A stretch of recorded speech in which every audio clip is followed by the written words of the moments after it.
আপনারা দেখছেন খবর লাইভ 24 ইউটিউব চ্যানেল। জানাবো আজকের বাছাই করা কিছু গুরুত্বপূর্ণ তাজা খবর। খবরের শুরুতেই দেখে নেব আজকের সংবাদের শিরোনাম। এবার পশ্চিমবঙ্গে ভোটার তালিকা নিবিড় সংশোধন। এই ডকুমেন্টগুলি না থাকলে বাদ যাবে নাম। 2000 লোকের জমায়েত। হাইকোর্টের শর্ত সাপেক্ষে রোহিঙ্গা ইস্যুতে দীঘার মিছিলের অনুমতি পেলেন শুভেন্দু। বৈষম্যের অভিযোগ, ফ্লাইটে দাড়ি টুপি পরা ব্যক্তিকে চর, ইন্ডিগোর বিবৃতিতে বিতর্ক।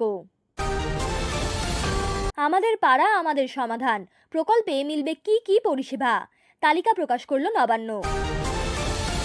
বিজেপির 27 বিধায়ক ও 4 সাংসদ তৃণমূলে যোগ দিতে প্রস্তুত, বিস্ফোরক দাবি কুণালের।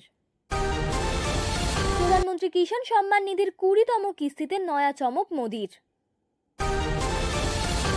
তেজস্বী যাদবের নাম নেই খসড়া ভোটার তালিকায়, অভিযোগ খারিজ ইসিআই বিজেপি।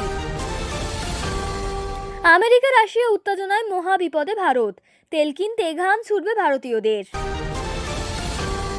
যুদ্ধ থামানোর জন্য ট্রাম্পকে সত্যিই নোবেল দেওয়া উচিত, দাবি হোয়াইট হাউসের।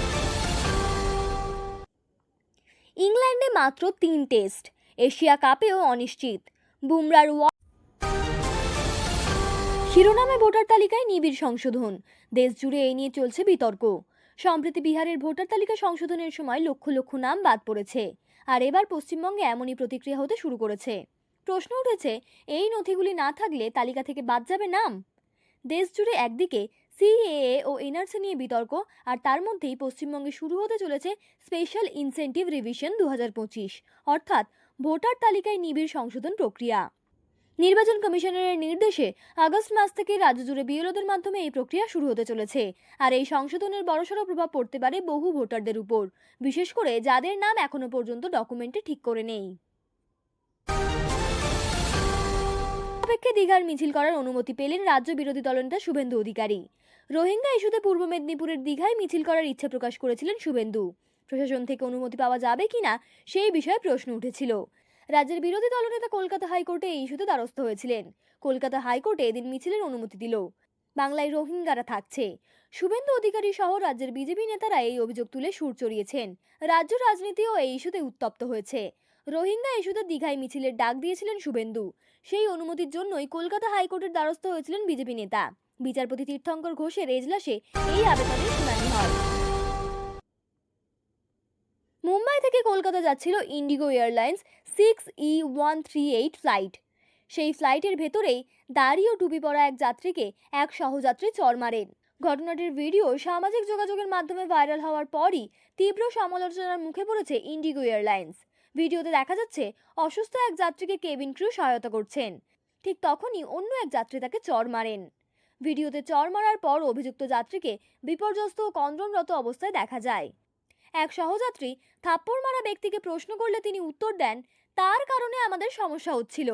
অন্য এক যাত্রী পাল্টা বলেন, সমস্যা হচ্ছিল মানে এই নয় যে আপনি তাকে মারবেন। জানা গেছে, বিমান কলকাতায় অবতরণের পর অভিযুক্ত নিরাপত্তা কর্মীদের হাতে তুলে দেওয়া হয়েছিল।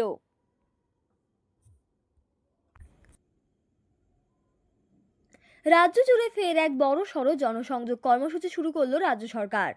আজ 2রা আগস্ট থেকে আনুষ্ঠানিকভাবে শুরু হলো আমাদের পাড়া আমাদের সমাধান ক্যাম্পেইন। 21শে জুলাই সবার পর মুখ্যমন্ত্রী ঘোষণা মতো এই প্রকল্পের সূচনা হলো। চলবে আগামী 3রা নভেম্বর পর্যন্ত। লক্ষ্য একটাই, সরকার পৌঁছাবে মানুষের দরজায়, বুথ স্তরে। প্রশাসন সরাসরি শুনবে মানুষের অভিযোগ, জানবে তাদের সমস্যার কথা এবং করবে দ্রুত সমাধান। নবান্ন সূত্রের খবর, এই কর্মসূচির আওতায় মোট 16 ধরনের সরকারি পরিষেবা পাওয়া যাবে একটি নির্দিষ্ট শিবির থেকে। শহর হোক বা গ্রাম, সেখানে থাকবেন স্থানীয় প্রশাসনের আধিকারিকরা।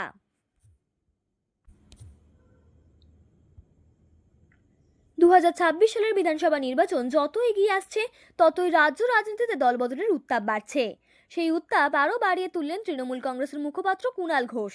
তার দাবি, এখন সময়ের অপেক্ষা মাত্র। তার কথায় বিজেপির 27 জন বিধায়ক এবং 4 জন সাংসদ